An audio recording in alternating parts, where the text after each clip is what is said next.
안녕하세요. 꿈비의 책읽기입니다. 지금 들으시는 음악은 여러분 귀에 익숙한 조르주 비제이의 플룻 미뉴에트입니다. 아름다운 선율로 플룻 최고의 명곡으로 알려져 있는 이 곡은 알퐁스 도데의 단편 소설인 아르레 여인이 산막 5장의 희곡으로 만들어지면서 비제이의 작곡으로 사랑의 아픔을 애잔하게 표현한 멜로디를 품고 있습니다. 이 희곡은 이후 오페라로 각색되고 작곡가 프란체스코 칠레아에 의해 1897년 오페라로 탄생하게 됩니다. 오늘 저는 알퐁스 도데의 단편 소설 아르레 여인을 읽고 뒤이어서 유친인 김은교 테너의 오페라 페데리코의 탄식을 들려드리려고 합니다. 소설과는 등장인물의 이름이 다르지만 단편 소설 아르레 여인을 원작으로 한 오페라 속 주인공의 아리아여서 소설을 듣고 난 후 여러분에게 전달되는 감흥이 더욱 클 것이라 생각합니다. 사랑하는 여인에게 상처받고 본인의 처지를 괴로워하는 단편 소설 속 주인공 장의 이야기와 오페라 속 주인공 페데리코의 탄식을 함께 들으시며 알퐁스 도데의 소설 속 프로방스의 작은 도시 아를로 저와 함께 가보실까요?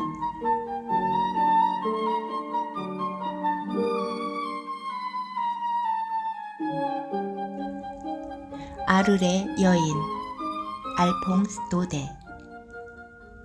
내가 사는 풍차 방앗간에서 내려가 마을로 가려면 팽나무가 늘어선 커다란 뜰 저 끝에 난 큰 길 옆 농가 앞을 지나게 됩니다. 전형적인 프로방스 지방 자작농의 집인데 붉은 기와 지붕에 널찍한 갈색의 건물 앞면에는 불규칙하게 창문들이 나 있습니다.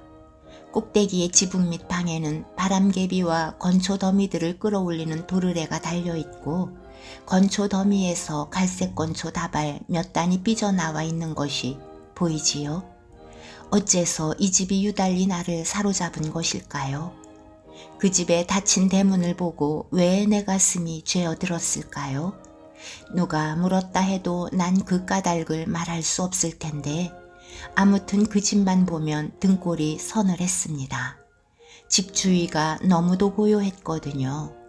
누가 지나가도 개 한 마리 짖지 않았고 뿔닭들은 소리 없이 달아났습니다.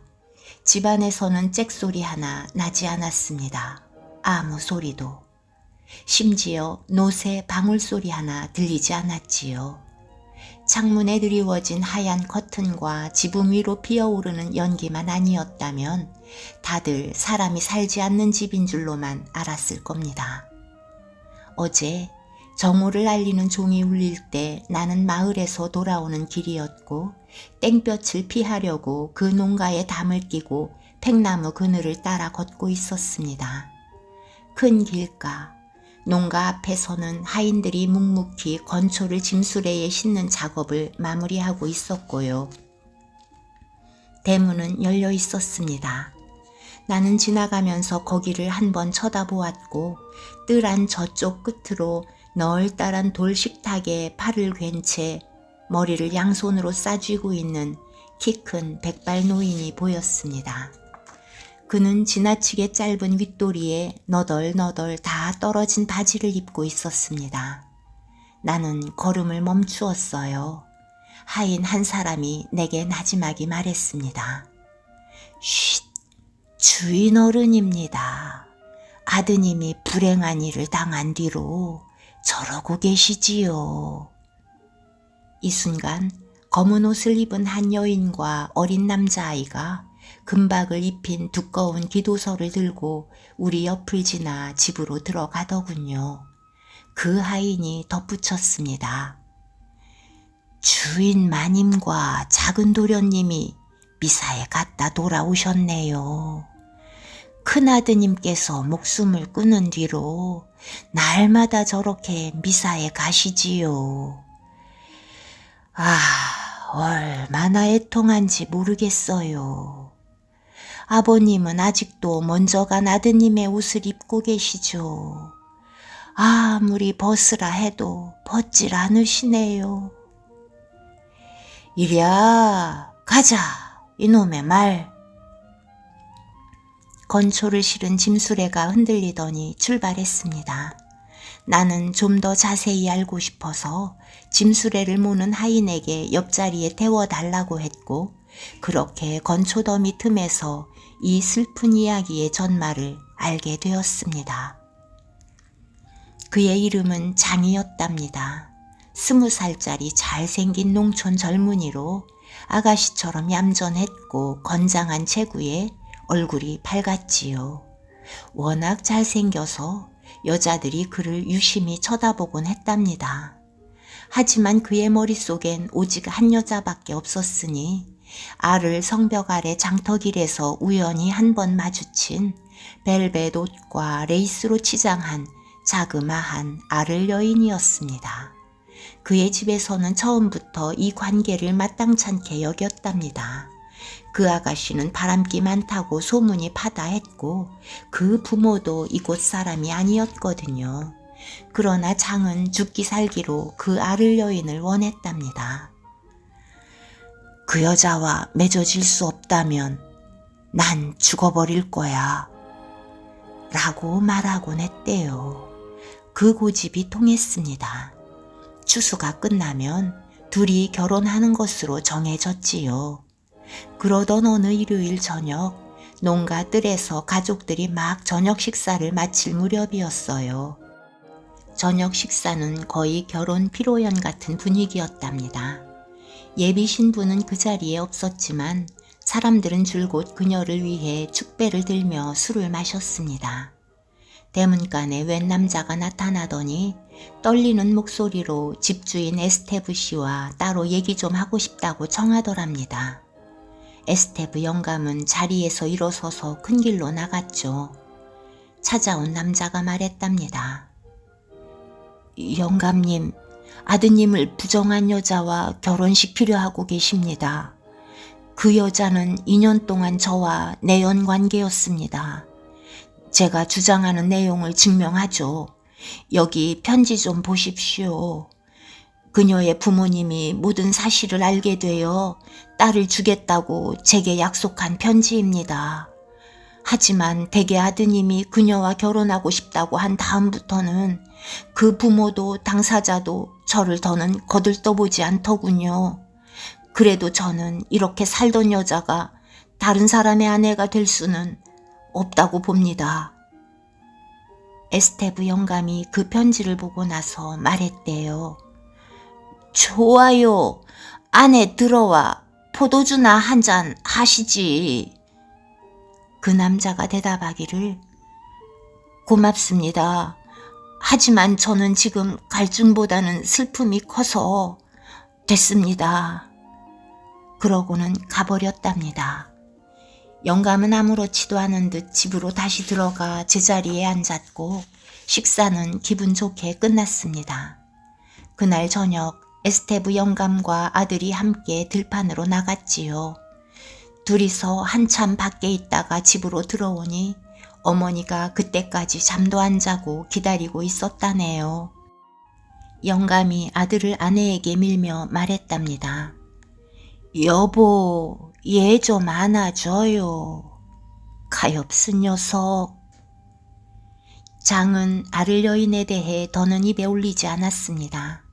하지만 여전히 그녀를 사랑했고 심지어 다른 사람 품에 안겼던 여자라는 것이 드러난 뒤로 그 어느 때보다 더욱더 사랑했답니다. 다만 자존심이 너무 강해 뭐라고 말을 못했던 거죠. 그래서 죽음에 이르게 된 것이고요. 가엾은 청년. 가끔씩 그는 하루 종일 방구석에서 꼼짝 않는 적도 있었답니다. 또 어떤 날은 밭일에 미친 듯 달라붙어서 날품팔이 10사람 몫의 일을 혼자 다 해치우기도 했습니다. 저녁이 되면 그는 아를로 가는 큰 길을 터벅터벅 걸어 해질 무렵 아를시의 뾰족한 종탑이 보일 때까지 가곤 했대요. 그 종탑이 보이면 가던 길을 돌아서 오곤 했답니다. 그 이상 더 가는 일은 결코 없었죠. 이렇게 늘 서글프게 외톨이로 지내는 그를 보고 농가의 사람들은 어찌할 바를 몰랐습니다. 무슨 불상사가 나지는 않을지 다들 우려했지요. 한 번은 식사를 하다가 아들의 눈에 눈물이 그렁그렁 맺힌 것을 보고 어머니가 말했습니다. 얘야, 네가 그래도 그 애가 좋다면 우린 이 결혼 허락하마. 아버지는 창피한 마음에 얼굴이 벌개져서 고개를 숙였답니다. 장은 아니라는 몸짓을 하더니 나가버렸대요. 그날부터 그는 생활 방식을 싹 바꾸어 항상 명랑한 척하며 부모를 안심시켰죠. 무도회, 춤추며 노는 술집, 이런 곳에서 다시 그의 모습을 볼 수 있었어요. 봉비에유의 수호성인 축제에서 파랑돌 춤을 이끈 사람도 바로 장이었답니다.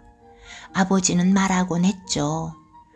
저 애는 이제 다 나았어. 하지만 어머니는 항상 걱정이었고 자식을 그 어느 때보다 더 세심하게 지켰답니다. 장은 동생과 함께 누에치는 방 바로 옆에서 잠을 잤고 가여운 어머니는 아들이 자는 옆방에 침대를 갖다 놓게 했습니다. 밤중에 누에를 보살필 일이 생길 수도 있다면서요. 자영농들의 수호 성인인 성 엘루야의 축제일이 돌아왔습니다. 농가는 매우 흥청거렸죠. 누구나 마실 수 있을 만큼 샴페인과 포도주가 풍성했고 집에서 빚은 뱅퀴가 펑펑 넘쳐 흘렀습니다. 폭죽이 터지고 다장마당에는 모닥불이 타오르고 팽나무에는 색색 전등이 빼곡히 달렸습니다. 사람들은 지쳐 쓰러질 때까지 파랑돌 춤을 추었죠. 장의 동생은 놀다가 새 셔츠를 태워 먹었고 장도 흡족한 기색이었습니다. 그는 춤추자고 어머니도 이끌었답니다. 그래서 가엾은 어머니는 다행이라며 눈물을 흘렸습니다. 자정이 되자 모두 자러 갔습니다. 다들 잠을 자야 했으니까요. 그런데 그는 잠을 자지 않았답니다. 나중에 동생이 한 말로는 밤새도록 흐느껴 울었답니다. 아, 홀려도 지독하게 홀린 거라 해야겠죠, 그 총각. 다음 날 새벽 어머니는 누군가 침실을 가로질러 달려가는 소리를 들었습니다. 어떤 예감 같은 것이 들더랍니다. 장, 너니? 장은 대답하지 않았죠. 그는 이미 계단에 있었습니다. 어머니는 허겁지겁 자리를 박차고 일어났습니다. 장, 어디 가니? 그는 지붕 밑 방으로 올라갔고 어머니는 뒤따라 갔습니다. 아들아, 제발! 그는 문을 닫고 빗장을 잠갔습니다. 장, 우리 아들 장, 대답 좀 해봐라. 무슨 짓을 하려는 거니? 더듬더듬 늙은 두 손을 덜덜 떨며 어머니는 문고리를 찾았습니다. 창문이 열리더니 뜰에 보석 위에 몸이 쿵 떨어지는 소리가 났고 그게 다였습니다. 가엾은 아들은 혼잣말을 했답니다. 난 그녀를 너무나 사랑해. 이렇게 괴로울 바에야 난 떠날래. 아, 사람의 마음이라는 건 얼마나 가련한지요. 하지만 경멸로도 사랑을 끊을 수 없다는 건 참 지독한 일이죠. 그날 아침 마을 사람들은 저쪽 에스테븐의 농가 쪽에서 대체 누가 이렇게 설게 우는 건지 이상하게 생각했답니다. 그건 겉옷도 못 걸친 채 농가 뜰 안 이슬과 피로 범벅이 된 돌탁자 앞에서 죽은 자식을 안아 올리고는 탄식하며 우는 어머니였습니다.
il sonno almen l'oblio trovar, la pace sol cercando io vorrei poter tutto scordar.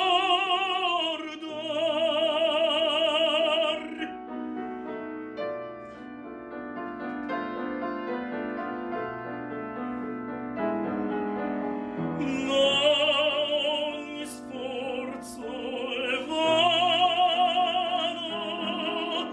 davanti io sempre di lei.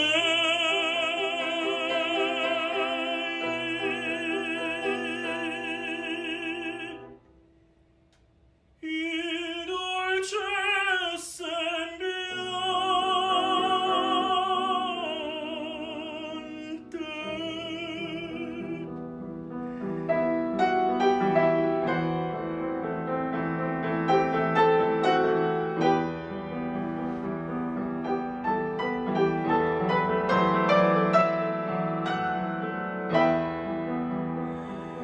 La pace tolta è solo a me,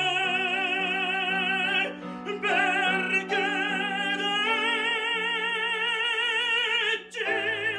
tanto penar.